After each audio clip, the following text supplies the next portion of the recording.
အားလုံးပဲမင်္ဂလာပါဒီနေ့မှာတော့ Netflix ရဲ့သေးသေးရင်ဖို့ဇာတ်ကားတဲ့ဒုံမှုကို recap လုပ်ပေးသွားမှာပါတစ်မျက်တောင်ပေါ်ကိုပွဲစိတ်တစ်ကောင်တက်လာတယ်တင်သေးအတန်ခါထုတ်ချင်ပေမဲ့တင်းလက်တွေကတုတ်တုတ်မြတ်မလုပ်ဘူးတင်းအသက်ရှူတန်တွေကပိတ်ဆို့လာပြီးတကိုယ်လုံးဟာအေးဆက်နေတဲ့ကြောက်ရွံ့ကြီးလိုဖြစ်သွားမယ်ဒါအိမ်မဆိုးတစ်ခုမဟုတ်ပါဘူးအခုမိနစ်20အတွင်းမှာဒီမျိုးသမီးခံစားရမယ်ငရဲကမ်းမှာမိနစ်20ပဲအဲ့ဒီချိန်ကြော်သွားရင်တော့သူမဟာတက်ရှိလူသေးတယောက်လိုဖြစ်သွားပြီးလူသက်သမားကသူမကိုစိတ်ကြိုက်နှိပ်စက်ပါတော့မယ်ဒါပေမဲ့အခုလိုတက်လူနေရတဲ့ငရဲကမ်းနဲ့မကြရောက်ခင်မိနစ်ပိုင်းလိုမှာအိုင်ရစ်ဟာသူမရဲ့ဘဝကိုသူမဘာသာဆုံးသက်ဖို့ကြိုးစားနေခဲ့တာဆိုရင်သင်ယုံမလားသားလေးကိုဆုံးရှုံးရတဲ့နာကျင်မှုတွေနဲ့အတူအိုင်ရစ်ဟာလောကကြီးကိုနှုတ်ဆက်ဖို့တောင်းပေါ်ကိုရောက်လာခဲ့ပါတယ်တစ်ပင်တစ်ပင်ရောက်မှသားဖြစ်သူရဲ့ဓာတ်ပုံလေးကိုကြည့်ရင်သူမထိန်းထားသမျှဝမ်းနည်းမှုတွေဟာပေါက်ကွဲထွက်လာခဲ့တာပါသူမဟာတုံရီနေတဲ့လက်တွေနဲ့တစ်ပင်ပေါ်မှာနောက်ဆုံးနှုတ်ဆက်စာလေးထွင်းထုတ်လိုက်ပြီးကြောက်ကဘာအဆုံးဘက်ကိုတရွေ့ရွေ့လှည့်ထွက်သွားခဲ့ပါတယ်။နှဆိုင်လာတဲ့ကြောက်ကြီးတဲ့ကိုခုံကြဖို့ပြင်နေတော့မှပဲဒီနေ့ရှူရင်းတွေကတကယ်လှတာပဲနော်လို့အနောက်ကထွက်ပေါ်လာတဲ့အေးဆက်ဆက်အတန်ကြောင့်အိုင်ရစ်လန်တို့သွားခဲ့ပါတယ်။သူကတော့ရစ်ချက်ပါ။သူဟာအိုင်ရစ်ဘေးမှာအေးစီးစီးထိုင်ရင်သူငယ်ဘဝအကြောင်းတွေနဲ့စကားဖောက်ပြီးအိုင်ရစ်ရဲ့ရင်ဖွင့်တန်တွေကိုစိတ်ရှည်လက်ရှည်နားထောင်ပေးခဲ့ပါတယ်။အိုင်ရစ်ဟာသူမသားလေးနဲ့လောင်းကြီးထက်ခဲ့တဲ့အကြောင်းသူမပန်းတွေခုနေတော့သားလေးရဲ့အတန်ကိုမကြားမိပဲဆုံးရှုံးခဲ့ရတဲ့နောင်တတွေကိုငိုကြွေးရင်ဖွင့်ခဲ့ရှာပါတယ်။လောကကြီးကသူယူကျင်နာကိုတင်းယူသွားတာပဲလို့နာကျင်စွာပြောနေတဲ့သူမကိုရစ်ချက်ကပြိုလဲတယ်ဆိုတာမျှော်လင့်ချက်မဲ့တာမဟုတ်ပါဘူးလို့အဓိပ္ပာယ်ရှိရှိနှစ်သိမ့်ပေးပြီးနှုတ်ဆက်ထွက်ခွာသွားခဲ့ပါတယ်။ရစ်ချက်တောင်းကိုပြန်ဆင်းလာတဲ့အချိန်မှာတော့အနောက်ကနေအိုင်ရစ်လိုက်ပါလာခဲ့ပါတယ်။သူတို့နှစ်ယောက်ဟာခဏတာမိတ်ဆွေတွေလိုအတူတူလမ်းလျှောက်လာခဲ့ကြပြီးကားရထားတဲ့နေရာကိုရောက်တဲ့အခါအိုင်ရစ်ကကျေးဇူးတင်စကားနဲ့ပဲနှုတ်ဆက်ခဲ့ပါတယ်။ဒါပေမဲ့ဒါဟာနောက်ဆုံးနှုတ်ဆက်ခြင်းဖြစ်သွားမယ်လို့သူမမသိခဲ့ပါဘူး။အိုင်ရစ်ကားဝတ်တက်ဖို့တကားဖွင့်လိုက်ချိန်မှာရစ်ချက်ရဲ့ကားနဲ့အရန်ကတ်နေတာကြောင့်အဆင်မပြေဖြစ်သွားခဲ့ပါတယ်။အဲ့ဒီချိန်မှာပဲကူညီခြင်းဟန်ဆောင်ထားတဲ့ရစ်ချက်ဟာကားပေါ်ကဆင်းလာပြီးအိုင်ရစ်ကိုကျင်ဆက်နဲ့အလင်းငိုက်တိုးလိုက်ပါတော့တယ်။အိုင်ရစ်သတိပြန်ရလာတဲ့ချိန်မှာတော့သူမရဲ့လက်တွေခြေထောက်တွေဟာကျိုးထုတ်ခံထားပြီးကားနောက်ခံနဲ့ရောက်နေပါပြီ။မလောက်ပါနဲ့တောင်းပန်ပါတယ်လို့သူမဘလောက်ပဲပြောဆိုနေပါစေ။တွေးလာတဲ့ရစ်ချက်ကတော့ဖုန်းလိုင်းမမိအရေးပေါ်ခေါ်ဆိုလို့လည်းမရဘူးဆိုတဲ့အကြောင်းကိုခက်အေးပဲတုံ့ပြန်ခဲ့ပါတယ်။အိုင်ရစ်ဟာကြောက်တရားကနေရုံထွက်ဖို့ကြိုးစားခဲ့ပါတယ်။သူမဟာဘောင်းမီအိတ်ထဲကခေါက်သားလေးကိုရစ်ချက်မရိပ်မိအောင်ထုတ်ယူပြီးလက်ကကျိုးကိုအသေးအတန်ဖြတ်နေခဲ့တာပါ။ရစ်ချက်သတိမထားမိအောင်လည်းစကားတွေရှောက်ပြောပြီးအာယုံလွှဲထားခဲ့ပါသေးတယ်။နောက်ဆုံးမှာတော့လက်ကကျိုးပြတ်သွားခဲ့ပါပြီ။အိုင်ရစ်ဟာကားမောင်းနေတဲ့ရစ်ချက်ကိုဓာတ်နဲ့အတင်းလှမ်းထိုးလိုက်ပေမဲ့ရစ်ချက်ကဘားနဲ့စွာရှောင်လိုက်နိုင်ပါတယ်။ကားထဲမှာနှစ်ယောက်သားအပြန်အလှန်လုံးထွေးသက်ပုတ်ကြရင်ထိန်းချုပ်မှုမဲ့သွားပြီးကားဟာလမ်းဘေးကိုထိုးကျပြီးတစ်ပင်တစ်ပင်ကိုအချိန်ပြင်းပြင်းနဲ့ဝင်တိုက်မိပါတော့တယ်။ကားရက်သွားပြီးနောက်ပိုင်းအိုင်ရစ်ဟာရစ်ချက်ရဲ့လက်ထဲကနေသဲတံရုံထွက်ခဲ့ပါတယ်။ခေါက်သားလေးနဲ့ရမ်းပြီးခုခံရင်ခြေထောက်ကကျိုးတွေကိုဖြတ်သားလေးရဲ့အယုတ်ကိုကောက်ပြီးသူမထွက်ပြေးဖို့ကြိုးစားခဲ့တာပါ။ဒါပေမဲ့ရစ်ချက်ကတော့ဘာမှမဖြစ်သလိုပဲသွေးအေးနဲ့မေးလိုက်ပါတယ်။နင်စပြီးခံစားမိပြီလား။သူမရဲ့ခန္ဓာကိုယ်ထဲကိုရစ်ချက်ကအထူးအကျော်ပြော့စေးတစ်မျိုးထိုးသွင်းလိုက်တာပါ။ဈေးရနေတင်ပြဖို့ကမိနစ်20ပဲလိုပါတော့တယ်။ရစ်ချက်ကသူမကြုံရမယ့်ငရဲကန်းကိုတိုင်းလိုင်းနဲ့တကွချင်းချောက်လိုက်ပါတယ်။ပထမမိနစ်အနည်းငယ်မှာလက်တွေတုံလာပြီးဓာတ်ကင်လို့မရတော့ဘူး။10မိနစ်မှာခြေထောက်တွေစထုံလာမယ်။15မိနစ်မှာတကိုယ်လုံးပြော့ခွေသွားမယ်။18မိနစ်ဆိုရင်တော့အတန်မှာပျောက်ပြီးအသက်ရှူကခက်ခဲလာပါလိမ့်မယ်။ဒီစကားတွေကြောင့်အိုင်ရစ်ဟာလွန်မင်းထိတ်လန့်ပြီးတောထဲကိုလှည့်ပြေးပါတော့တယ်။ရစ်ချက်ကပြေးလေဆေးရနီးတင်ကဘိုးမြန်လေးလိုနောက်ကနေလှောင်ပြောင်အောင်ဟစ်နေခဲ့ပါတယ်။အိုင်ရစ်ခမတက်လူပြေးနေရင်းနဲ့ပဲသူမရဲ့တခုသီးသောလက်နက်ဖြစ်တဲ့ခေါက်သားလေးဟာမြေပြင်ပေါ်ပြုတ်ကျကြံရစ်ခဲ့ပါတော့တယ်။လက်ချောင်းလေးတွေကစပြီးလေးလာပြီလားလို့အနောက်ကနေလှမ်းអော်လိုက်တဲ့ရစ်ချက်ရဲ့အတန်ကြောင့်အိုင်ရစ်ထိတ်လန့်သွားပါလေ။သူမလက်ချောင်းလေးတွေကိုစမ်းကြည့်လိုက်ချိန်မှာတော့ဆေးအာနီတင်ကတပြေးပြေးစတင်နေပါပြီ။သားလေးနဲ့ပတ်သက်တဲ့အမတ်တရပုံရိပ်တွေကြားမှာရင်းရိုင်နေတော့ရစ်ချက်ရဲ့အနာကပ်လာတဲ့ကြောင့်သူမဟာနောက်တစ်ချိန်အားကုန်ယုံပြီးထွက်ပြေးခဲ့ပါတယ်။ဒါပေမဲ့ကံကြမ္မာဆိုးကခြေပြားကနေစတက်လာပါပြီ။သူမရဲ့ခြေထောက်တွေကတရွတ်တိုက်ဆွဲလာပြီးပြေးဖို့မပြောနဲ့လမ်းလျှောက်ဖို့တော့မနေရုန်းကန်နေရပါတယ်။ရစ်ချက်ကတော့သားကောင်ကိုအေးဆေးမဲလိုက်နေတဲ့မိုးဆိုးတယောက်လိုလေချွန်ပြီးနောက်ကနေတရွရွလိုက်လာခဲ့ပါတယ်။အိုင်ရစ်ဟာနောက်ဆုံးလက်ကျန်ခွန်အားနဲ့ချောင်းဆက်ကိုရောက်လာခဲ့ပေမဲ့ခန္ဓာကိုယ်ကပျော့ခွေပြီးလဲကျသွားခဲ့ပါတယ်။ပြန်ထားလို့မရတော့တဲ့အဆုံးမောက်ရက်သွားရင်တစ်ပင်မြစ်တွေကြားမှာတက်အောင်ပြီးပုံနေခဲ့ရပါတယ်။အဲဒီချိန်မှာပဲသူမရဲ့လက်နဲ့မျက်နှာပေါ်ကိုဘွဲစိတ်တွေတက်လာပါတော့တယ်။တကိုယ်လုံးရားရံနေပေမဲ့အတန်ထွက်မိရင်ရစ်ချက်တီးသွားမှမို့သူမဟာအန်ချိတ်ခံနေခဲ့ရပါတယ်။နောက်ဆုံးမှာတော့တင်းခံနိုင်တဲ့အဆုံးအိုင်ရစ်အော်ဟစ်ပြီးလှိမ့်ချလိုက်တဲ့အတန်ကိုရစ်ချက်ကြားသွားပါပြီ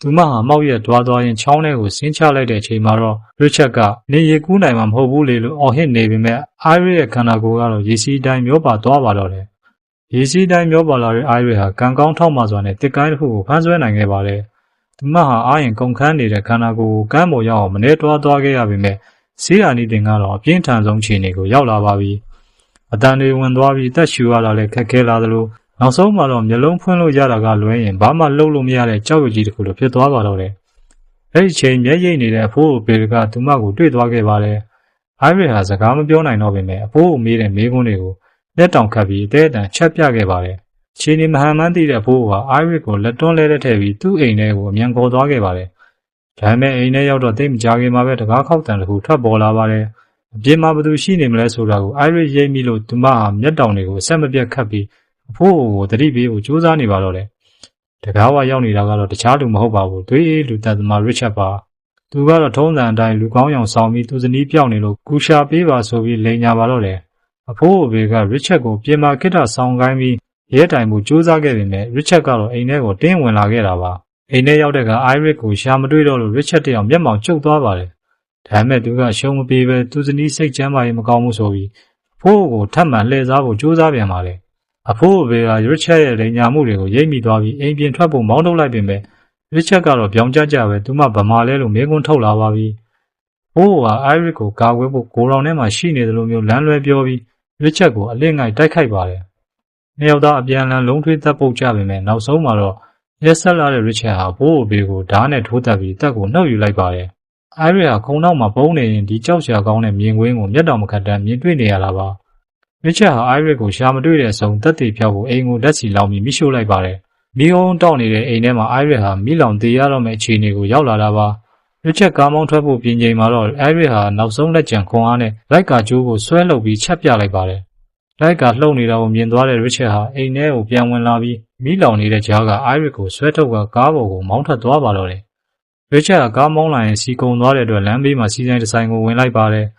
ကားပေါ်ကမစင်းခင်မှာသူဟာလှုပ်လို့မရတဲ့အိုင်ရစ်ကိုလူတွေရိပ်မိသွားမှဆိုလို့အောက်ထုတ်တစ်လုံးစောင်းထားပေးခဲ့ပါတယ်။စီပန့်မှာကပ်ဖတ်တဲ့ဆက်ပြက်နေတဲ့အတွက်ရစ်ချတ်ဟာဆိုင်ထဲကိုခိတ္တဝင်သွားပါတယ်။ဒီအချိန်ဟာအိုင်ရစ်အတွက်တော့လွတ်မြောက်ဖို့နောက်ဆုံးခွင့်ရပါပဲ။သူမဟာပတ်ဝန်းကျင်ကိုဝေ့ကြည့်ရင်တစ်ဖက်မှာကားပြင်းနေတဲ့လူနဲ့ဇုံတွဲကိုတွေ့လိုက်ပါတယ်။အိုင်ရစ်ဟာအားကုန်ယုံပြီးလက်တွေကိုစလုပ်ကြည့်သလိုထိုင်ကုန်ကပတ်ပြုတ်ထွက်သွားအောင်လည်းအသေးအတန်ကြိုးစားပါတယ်။ပထမတစ်ချိန်မှာအောင်မြင်ပေမဲ့နောက်ထပ်ကားတစ်စီးစီဆိုင်ထဲဝင်လာတဲ့ချိန်မှာတော့သူမရဲ့စွမ်းကုန်ရုန်းကန်မှုကြောင့်ကပတ်ကျိုးကပြုတ်ထွက်သွားပါပြီ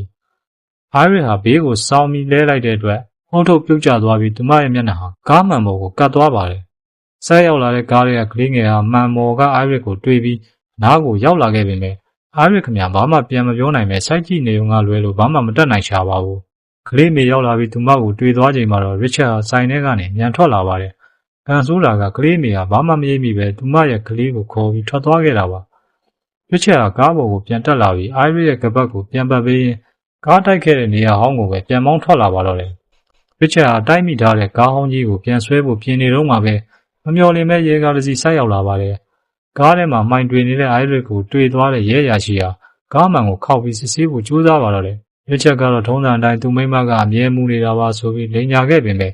ဒီတစ်ခါမှတော့ရဲရရှိကလွယ်တကူမယုံကြည်ခဲ့ပါဘူး။ကားလိုက်စင်တက်တန်းကုန်နေတာကားပိုင်ရှင်ဘေရဲ့အကြောင်းမေးမြန်းတာတွေနဲ့ရစ်ချတ်ကိုကြက်ကင်လာပါတယ်။သူတို့နှစ်ယောက်စကားများနေတော့မှပဲအိုင်ရစ်ဟာနောက်ဆုံးလက်ကျန်ခွန်အားနဲ့ကားမှန်ကလုတ်ကိုအသေးအတန်ဆွဲလိုက်ပါတယ်။ကားမှန်ပွင့်သွားပြီးနောက်အိုင်ရစ်စီကနေကူညီပါဆိုတဲ့မတဲမကွဲအတန်ထွက်ပေါ်လာချိန်မှာတော့ရဲရရှိဟာတခုခုမှားနေပြီဆိုတာကိုရိပ်မိသွားပါတယ်။ရစ်ချတ်ကိုနောက်ဆုတ်ခိုင်းပြီးကားထဲကိုစစ်ဆေးချိန်မှာစီးတူဝက်ကိုတွေ့သွားခဲ့တာပါ။ခြေနေမဟန်တော့တာကိုသိလိုက်တဲ့ရစ်ချတ်ဟာကားဆွဲတဲ့တန်ကြီးနဲ့ရဲရရှိကိုလက်ငတ်ရိုက်နှက်လိုက်ပါတော့တယ်။ရဲရရှိကတနက်နဲ့ပြန်ခုခံမှုကြိုးစားပေမဲ့ရစ်ချတ်ကလက်ကိုရိုက်ချပြီးခေါင်းကိုဝထပ်မှန်ရိုက်ကရဲရဲဆက်ဆက်တပ်ဖြတ်လိုက်ပါတယ်။နောက်ဆုံးမှာတော့ရဲရရှိရဲ့လောင်းကိုကားပေါ်တင်ပြီးတက်တီဖြောက်ဖို့အတွက်မီးရှို့ကအိုင်ရစ်ကိုခေါ်ပြီးနောက်တစ်ချိန်မောင်းထွက်သွားပါတော့တယ်။ရစ်ချတ်ဟာအိုင်ရစ်ကိုသူတပ်ဖြတ်မဲ့နောက်ဆုံးနေရာကိုခေါ်ဆောင်လာပါတယ်။အိုင်ရစ်ဟာလက်ငိုက်မှာချီတူဝက်နဲ့ပြန်လဲတုံ့ပြန်ခဲ့ပေမဲ့အားမရှိသေးတာကြောင့်ရစ်ချတ်ကိုဘာမှမလုပ်နိုင်ခဲ့ပါဘူး။ရစ်ချတ်ကသူမကိုကန်းဆက်ကိုခေါ်သွားပြီးလှေတစည်းနဲ့ရေလက်ကောင်ကိုလှော်ခတ်လာခဲ့ပါတယ်။ရစ်ချတ်ရဲ့ခါမှာတနက်နဲ့ဓားကိုချိတ်ထားတာကိုမြင်လိုက်ရတဲ့အိုင်ရစ်ဟာသူမရဲ့နောက်ဆုံးထွက်ပေါက်ကိုရှာပါတော့တယ်။သူမဟာဝမ်းနဲ့ပူဆွေးရန်ဆောင်ပြီးသားလေးရဲ့အယုတ်ကိုယူပေးပါလို့တောင်းဆိုလိုက်ပါတယ်။ရစ်ချတ်ရဲ့အာယုံလွှဲသွားတဲ့ခိုက်တံမှာပဲအိုင်ရစ်ဟာ Richard ရဲ့ခါးကြားကဓာတ်ကိုဆွဲထုတ်ပြီးလေပင်ကိုအားကုန်လွှဲထိုးလိုက်ပါပြီ။ Richard ကဒဏ်ရာပြင်းထန်နေတဲ့ကြားကတနက်နဲ့ပြန်ပစ်ဖို့ကြိုးစားပေမဲ့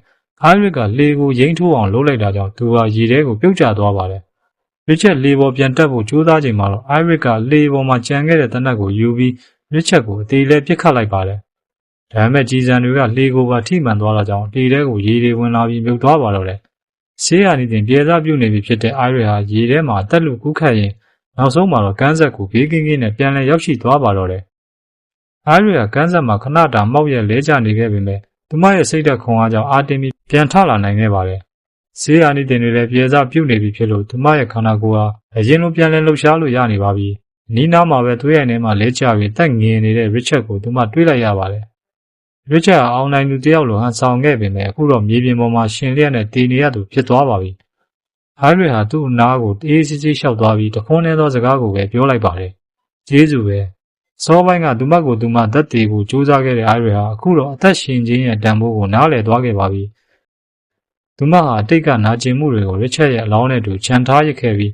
အလင်းအောင်ရှိရာစီကိုခြေလမ်းကျကျနဲ့ထွက်ခွာသွားပါတော့တယ်။ Don't Move ဆိုတဲ့ movie recap လေးကိုသဘောကျတယ်ဆိုရင်တော့ကျွန်တော်တို့ရဲ့ SM Story Rewind Channel လေးကို Subscribe လုပ်ထားပေးဖို့မမေ့ပါနဲ့အောင်ဗျာ။ဗီဒီယိုကိုအဆုံးထိကြည့်ပြီးတဲ့အတွက်တယောက်ချင်းစီကိုအထူးကျေးဇူးတင်ရှိပါတယ်။နောက်ထပ်ဘလို့စိတ်လှုပ်ရှားစရာရုပ်ရှင်တွေအကြောင်းသိချင်သေးတဲ့ဆိုတာကိုလည်း comment မှာရေးပေးခဲ့ကြပါဦး။အားလုံးပဲဘေးကင်းကြပါစေ။နောက်ဗီဒီယိုမှာပြန်ဆုံကြမယ်ဗျ။